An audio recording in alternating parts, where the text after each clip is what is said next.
यदि ऐसा करोगी तो तुमको घर का कोई काम नहीं करना पड़ेगा। साहूकारनी ने ऐसा ही किया। बृहस्पतिवार को दिन चढ़े उठी, झाड़ू लगाकर कूड़े को घर में जमा कर दिया और रख दिया। पुरुषों ने हजामत बनवाई, भोजन बना करके चूल्हे के पीछे रख दिया। यह सब बृहस्पतिवार को ऐसा करती रही।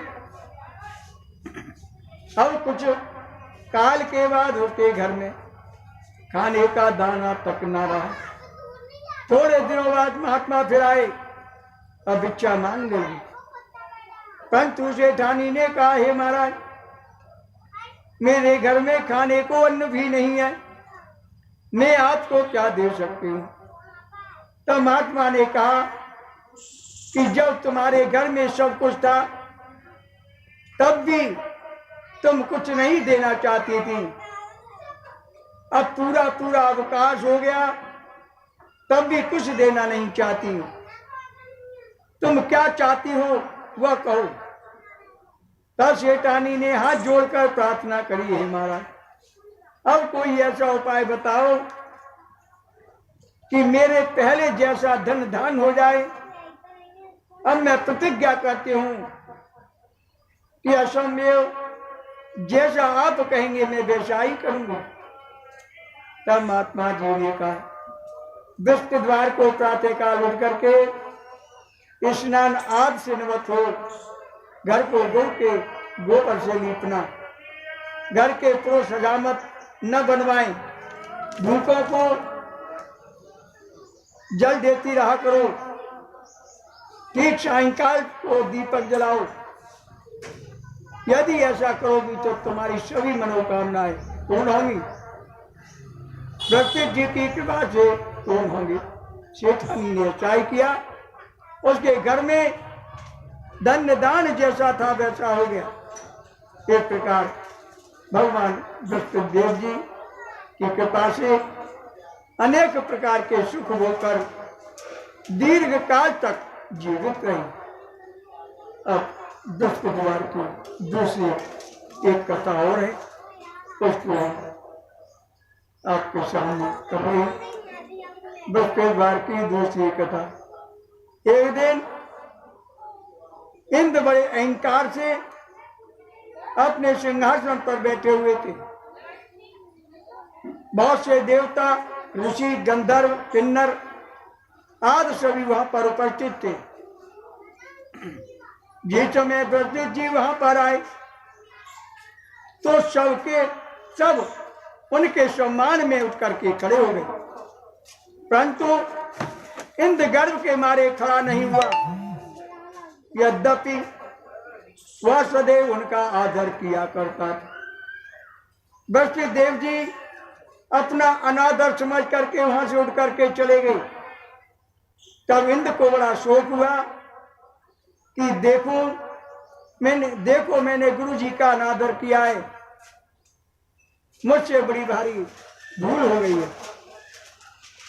गुरु जी के आशीर्वाद से ही मुझको सब कुछ वैभव प्राप्त हुआ, उनके क्रोध से यह सब नष्ट हो जाएगा। इसलिए उनके पास जाकर उनसे क्षमा याचना मांगना चाहिए, जिससे उनका क्रोध शांत हो जाए और मेरा कल्याण हो जाए। ऐसा विचार करके इंद्र उनके स्थान पर गए। तब बृहस्पति देव जी ने अपने योग बल से यह जान लिया कि इंद्र क्षमा मांगने के लिए आ रहा। तब क्रोधवश उससे भेंट करना उचित न समझकर बृहस्पति देव जी अंतर ध्यान हो गए। जब इंद्र ने बृहस्पति जी को घर पर नहीं देखा तब निराश होकर के लौट आए। जब दैत्यों के राजा बृहस्पतिवर्मा को यह समाचार विदित हुआ तो उसने अपने गुरु शुक्राचार्य की आज्ञा से इंद्रपुरी को चारों तरफ से घेर लिया। गुरु की कृपा न होने के कारण देवता हारने लगे।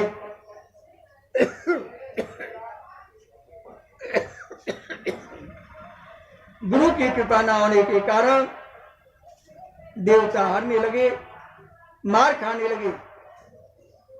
तो उन्होंने ब्रह्मा जी को विनय पूर्वक सब वृत्तांत सुनाया और कहा कि हमारे महाराज दैत्यों से किसी प्रकार हमें बचाइए।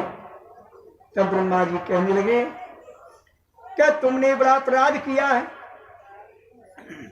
जो गुरुदेव को जो क्रोधित कर दिया।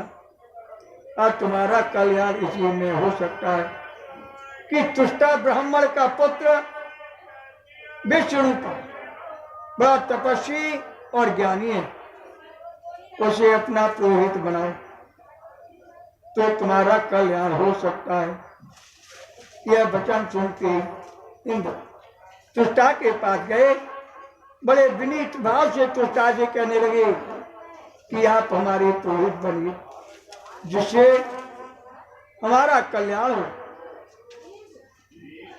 तो तुष्टा ने उत्तर दिया कि पुरोहित बनने से तपोबल घट जाता है, परंतु तुम बहुत विनती कर रहे हो, इसलिए मेरा पुत्र विश्वरूपा पुरोहित बनकर तुम्हारी रक्षा करेगा। विश्वरूपा ने पिता की आज्ञा से पुरोहित बनकर ऐसा यत्न किया कि हरि इच्छा से इंद्र विश्वकर्मा को युद्ध में जीतकर अपने इंद्रासन पर स्थित हुआ। विश्वरूपा के 3 मुख थे, एक मुख से हुआ सोमपल्ली लता का रस निकाल कर पीते थे, दूसरे मुख से वह मदरा पान करते थे, तीसरे मुख से अन्नाज भोजन करते थे।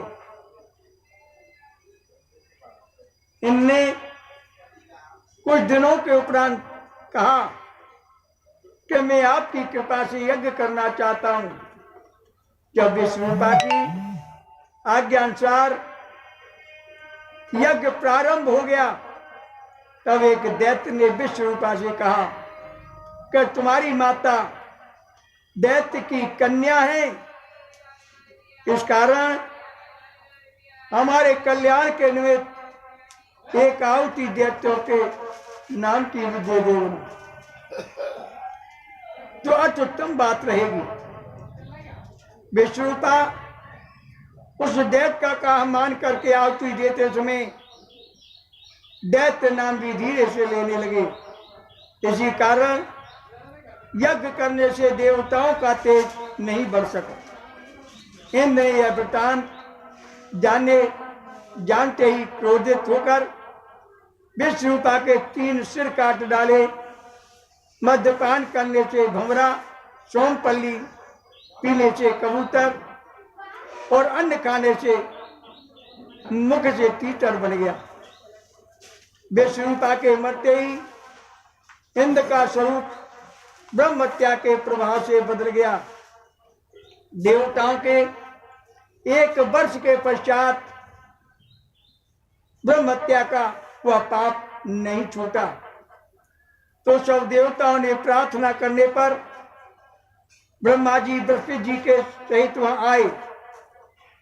उस ब्रह्महत्या के 4 भाग किए, उनमें से 1 भाग पृथ्वी को दिया। इसी कारण कहीं कहीं धरती ऊंची नीची और बीज बोने लायक भी नहीं रहती। साथ ही ब्रह्मा जी ने वरदान दिया, जहां पृथ्वी में गड्ढा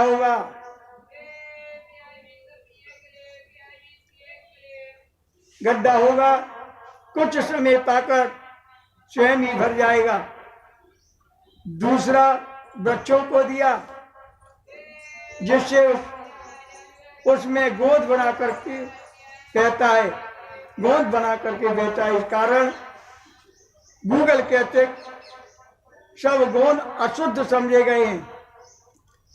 वृक्षों को यह वरदान दिया कि ऊपर से सूख जाने पर जड़ फिर फूट जाती है, तीसरा भाग स्त्रियों को दिया। इसी कारण स्त्रियां हर महीने रजस्वला होकर के पहले दिन चांद डालनी, दूसरे दिन ब्रह्मघात्री, तीसरे दिन धोबी के समान रह करके चौथे दिन शुद्ध होती है और संतान प्राप्ति का उनको वरदान दिया। चौथा भाग जल को दिया। इससे फेन, शिवाल आदि जल के ऊपर आ जाते हैं। जल को यह वरदान मिला कि जिस चीज में डाला जाएगा वह बोझ में बढ़ जाएगा। इस प्रकार इंद्र को ब्रह्महत्या के पाप से मुक्त किया। जो मनुष्य इस कथा को पढ़ता है, सुनता है, उसके सब पाप बृहस्पति देव जी की कृपा से नष्ट हो जाते हैं।